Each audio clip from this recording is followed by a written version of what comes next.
Thank you, Tony, for the introductions, and thank you, Michael, for the prayer. Good morning, everybody. I'd like to welcome you all to our first Treaty Learning Community Day. We are going to have another one in the spring of 2016. I bring greetings on behalf of our Treaty 4 Education Alliance and our Executive Director, Lori Whiteman, so welcome. Before I give any more directions or anything like that, I'd like to, just as a teacher myself, I'd like to share an inspirational poem with you. I read this poem a while ago, and I always look for inspiration in many ways. Sometimes it's just in a visit with a friend or my grandchildren, or else sometimes something that I read. So this is all dedicated to you. Heart of a Teacher. The child arrives like a mystery box with puzzle pieces inside. Some of the pieces are broken or missing, and others just seem to hide. But the heart of a teacher can sort them out and help the child to see the potential for greatness he has within. A picture of what he can be. Her goal isn't just to teach knowledge by filling the box with more parts. It's putting together the pieces to create a work of art. The process is painful, painfully slow at times. Some need more help than others. Each child is a work in progress with assorted shapes and colors. First, she creates a classroom where the child can feel safe in school, where he never feels threatened or afraid to try. And kindness is always the rule. She knows that a child can achieve much more when he feels secure inside, when he's valued and loved, and believes in himself. And he has a sense of pride. She models and teaches good character and respect for one another, how to focus on strengths and not weaknesses, and how to encourage each other. She gives the child the freedom he needs to make choices on his own, so he learns to become more responsible and is able to stand alone. He's taught to be strong and to think for himself, and his soul and spirit heal. And the puzzle that's taking shape inside has a much more positive feel. The child discovers the joy that comes from learning something new, and his vision grows as he begins to see all the things he can do. A picture is formed as more pieces fit, an image of the child within with greater strengths and confidence, and a belief that he can win. And because a hero was there in the heart of a teacher who cared, enabling the child to become much more than he ever imagined or dared. A teacher with a heart for her children knows what teaching is all about. She may not have all the answers, but on this she has no doubt. When asked which subject she loved to teach, she answered this way and smiled. It's not the subjects that matter, it's all about teaching the child.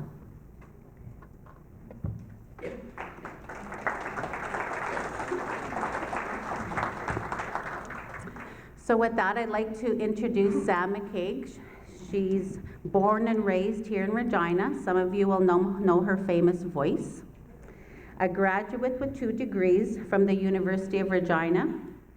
She's a morning show radio host by day with Rolco Radio and spends her free time lifting heavy things. I don't know what that means. Maybe she'll let us know. Welcome, Sam.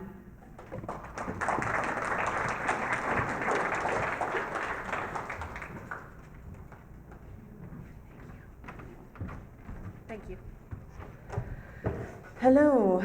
I'm actually more comfortable around teachers than I probably should be. People ask me all the time, if I wasn't a journalist, what would I do? And the answer was always a teacher. So giving presentations makes me feel a little bit like a teacher for the day, so just bear with me and humor me as I go along here. By day, like Rhonda said, I am a news host on News Talk Radio, CJME in the mornings. I talk to 2 dudes in the morning.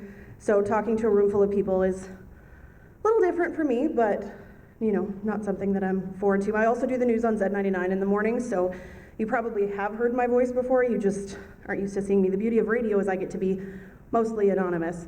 Denny, if you want to open the PowerPoint, go back to the beginning.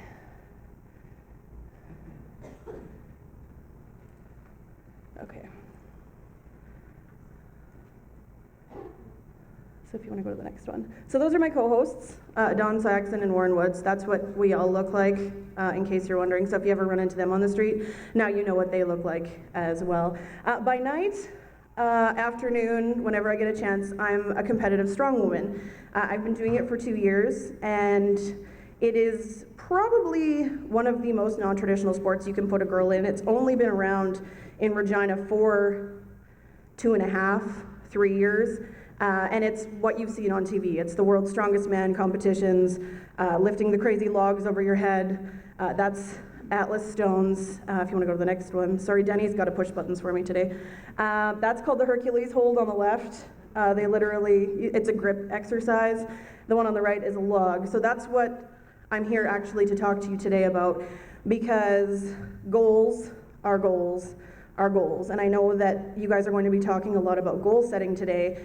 And a lot of my success in this sport, which I'm actually nationally ranked at now, came from goal setting, and I've always kind of been the kind of person who sets goals.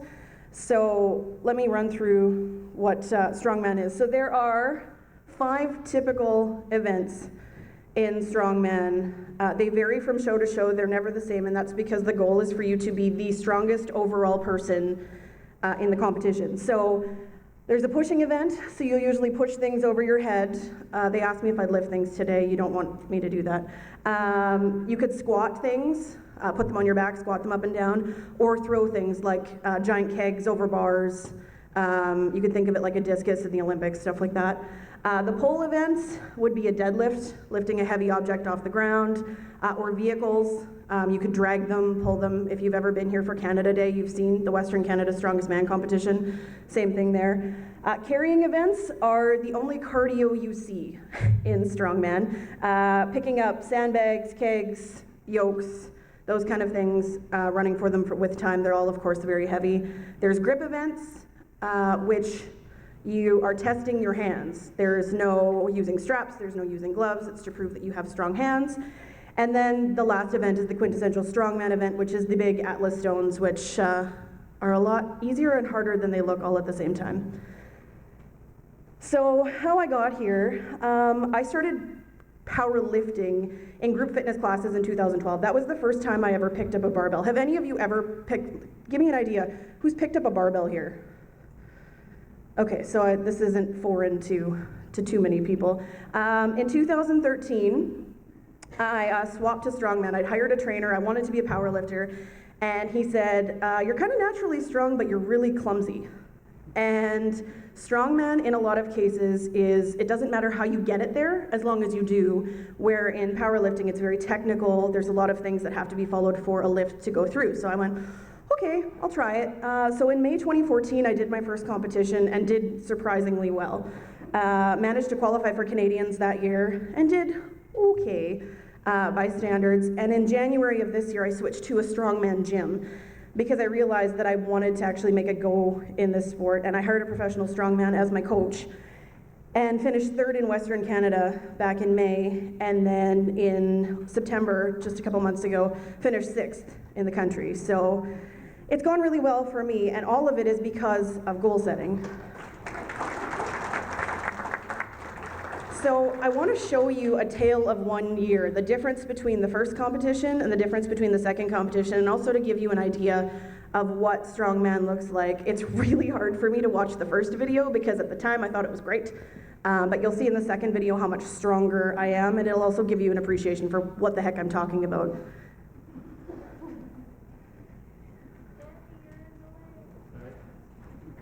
I don't hear it. Do we have sound? That's a yoke.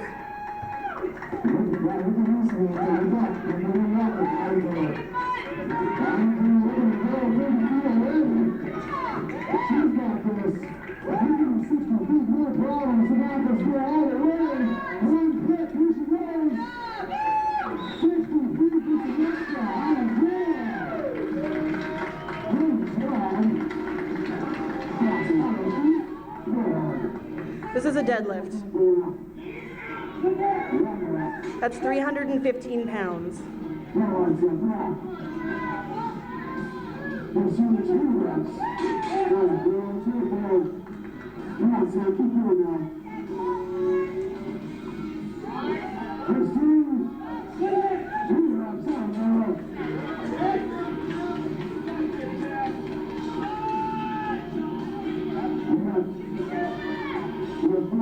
wrap up this event. 3 places, 8 reps. Let's see, next forward. There's some challenges, This is what they call a press medley. This doesn't go very well. After elbow is so close. She's not in control, which was over red. I was just unlocked. Come on, Samantha. So close.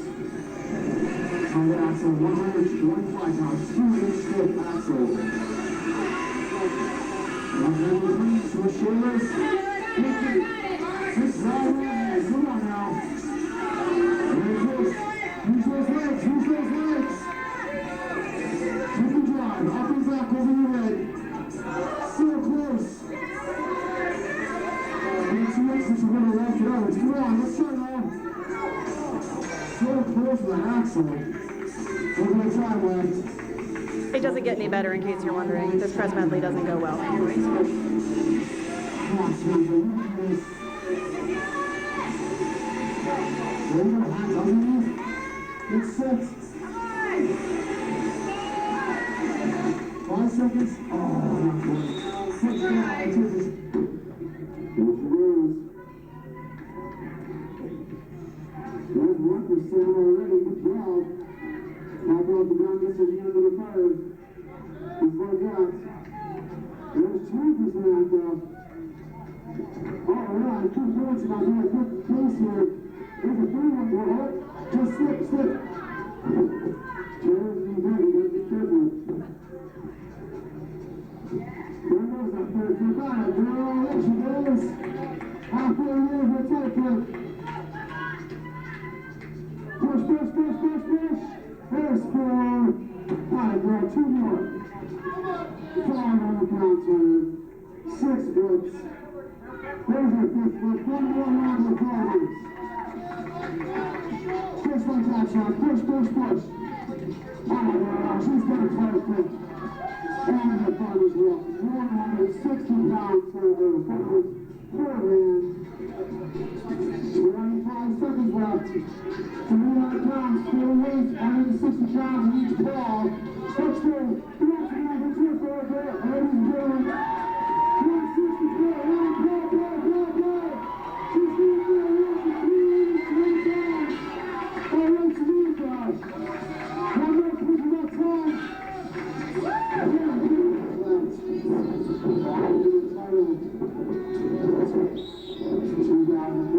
Western Canada's strongest woman.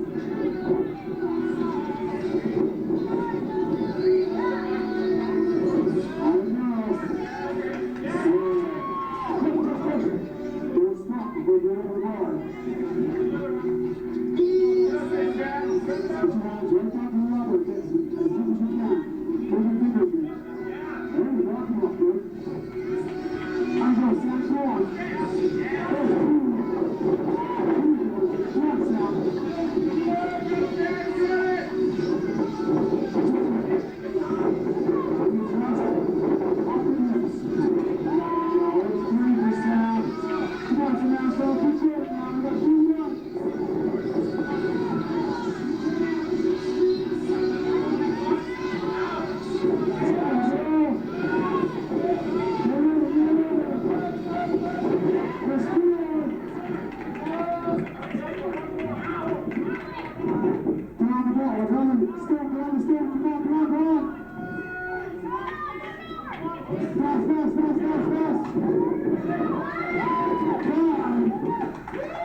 Okay, so that's the end of the first one. And on that day, I was thrilled. That was the most weight I had ever lifted in a lot of cases, over and over again.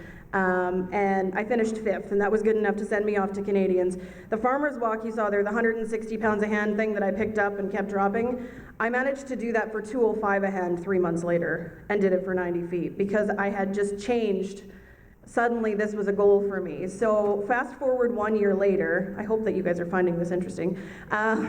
This is what happened in May of this year here in Regina at Western Canada's Strongest Woman.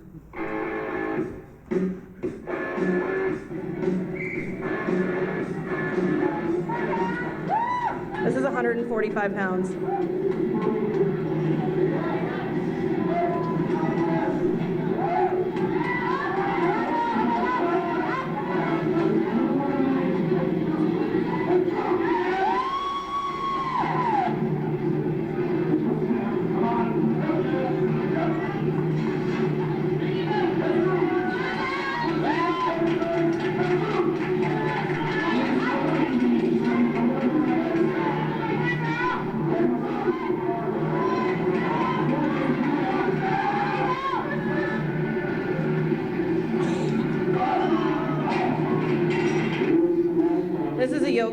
50 pounds more than the year before, and I do it 12 seconds faster.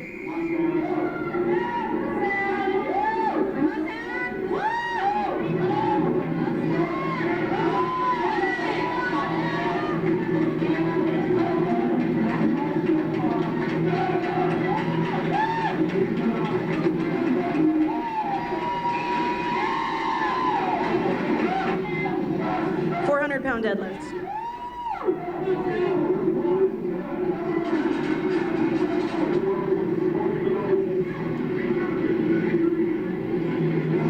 A 565-pound wheelbarrow. This one's not fun.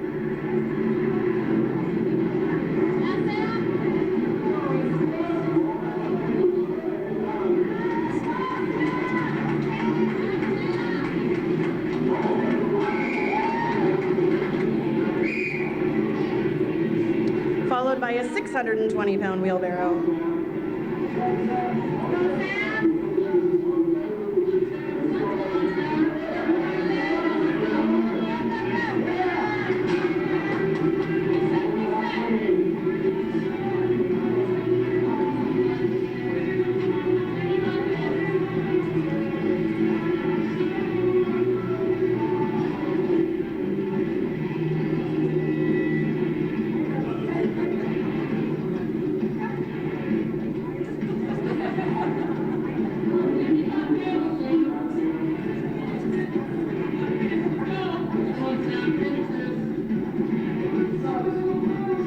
No, I won't help you with your landscaping if that's a question.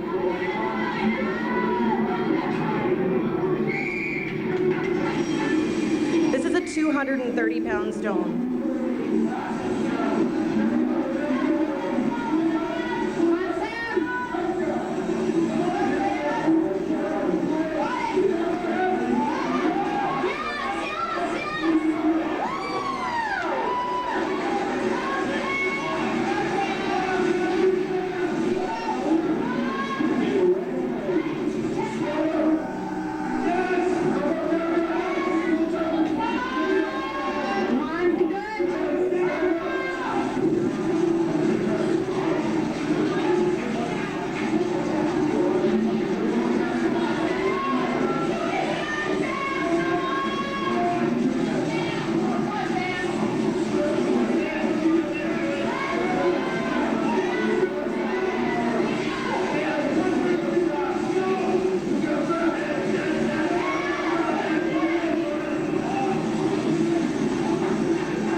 So that's the difference that a year makes.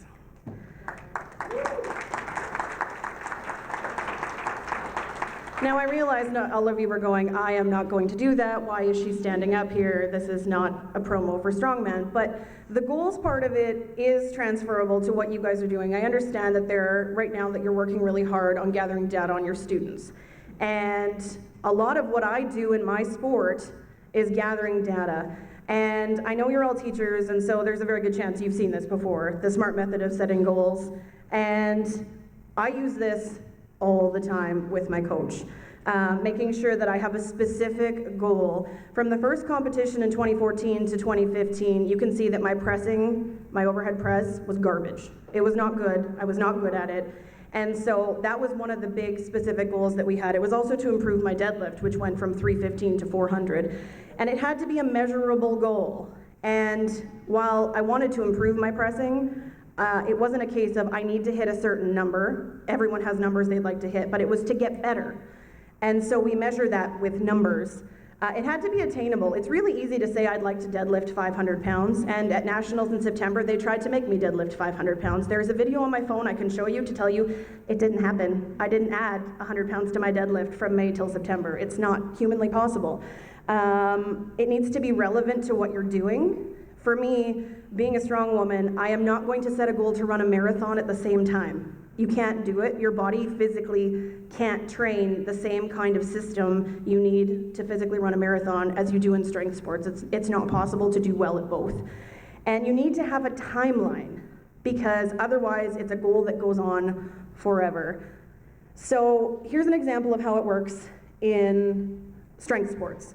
We do something we call 1 rep max testing for all of our major lifts, whether it's a deadlift, a bench press, even an overhead press, and we find out what our absolute max left is, and then we program our goals based on percentages through a program. Our programs have specific time frames, whether they're 4 weeks to 12 weeks, and at the end of that, guess what we do again? We test our 1 rep max, we plug the data back in, we find our weaknesses, and we try to improve on them. So you really need to know your starting points, to have a game plan, to stick to that game plan when things don't work out. You need to remember there was a game plan to begin with.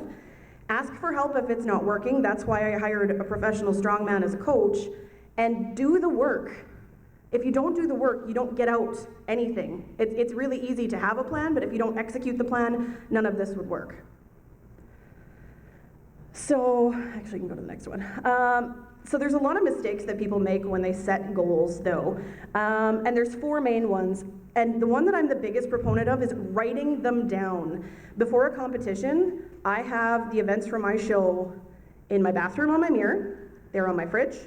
They're in my office at work. It seems really cheesy, but it's a mental note to me. I'm not stopping to think about it, but it's a reminder that it's something that I'm working on all the time, and even though I'm not thinking about it in the back of my mind, I'm preparing for it. Write them down and make sure everybody involved has a copy and the same copy so you're on the same page. You need to be specific. Often goals aren't specific enough, and generalizing you gets you general success. You need to find your weak points, find what you're not good at, and we have a saying in the strength community, it's do what you suck at. And so there's nights where we're at the gym, they're like, what are you doing? Doing what I suck at, and you do it over and over and over until you don't suck at it anymore, and then you find a new weakness and you bring that up to par. And it's not fun to do what you suck at, but eventually it becomes one of your more favorite things because you've done it so often that you become good at it. You have a time frame, and often goals have too many goals. You need to be specific with also how much you can achieve in the time frame you have, and also be realistic about how big those goals are. Rome wasn't built in a day. It's a cliche for a reason, but it's true. You can't jump from, say, a 400-pound deadlift to a 500-pound deadlift in a couple of months and expect it to actually happen. Things take time. So there will be setbacks. In my case, I could get the flu, and you don't want to go to the gym because you feel sick, and nobody wants to get sick at the gym, and you ask yourself, if I don't go today, will it be a big deal? And in some cases, and in most cases, it's not. But in your cases, kids may be sick, their parents may take them on vacation, they may switch schools, they may not come to school at all.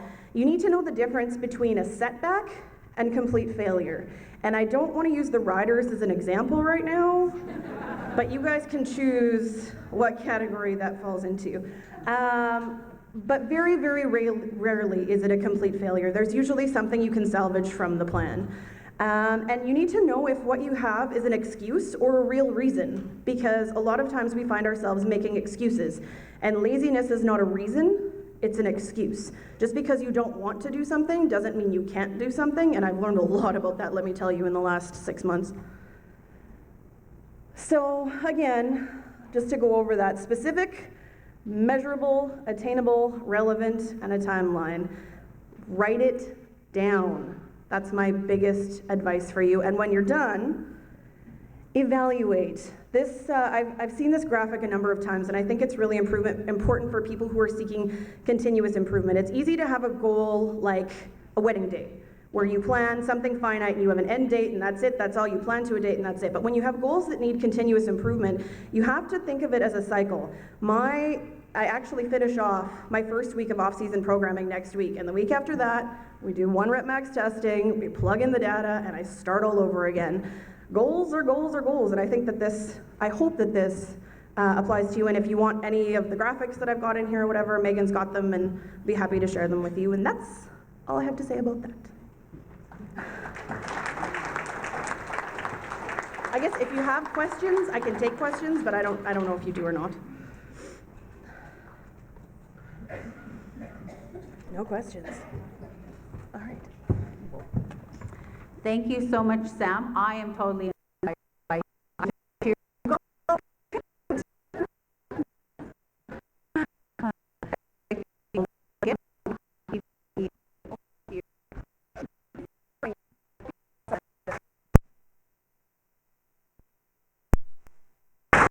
Okay, so we're going to go into our breakout sessions now. So in this room, Denny is going to be doing the middle ears, 4 to 9. And then in the next room over there, behind the wall, is Jolissa, and she's going to do LRTs and EAs. And upstairs in the Swift Current room, we're going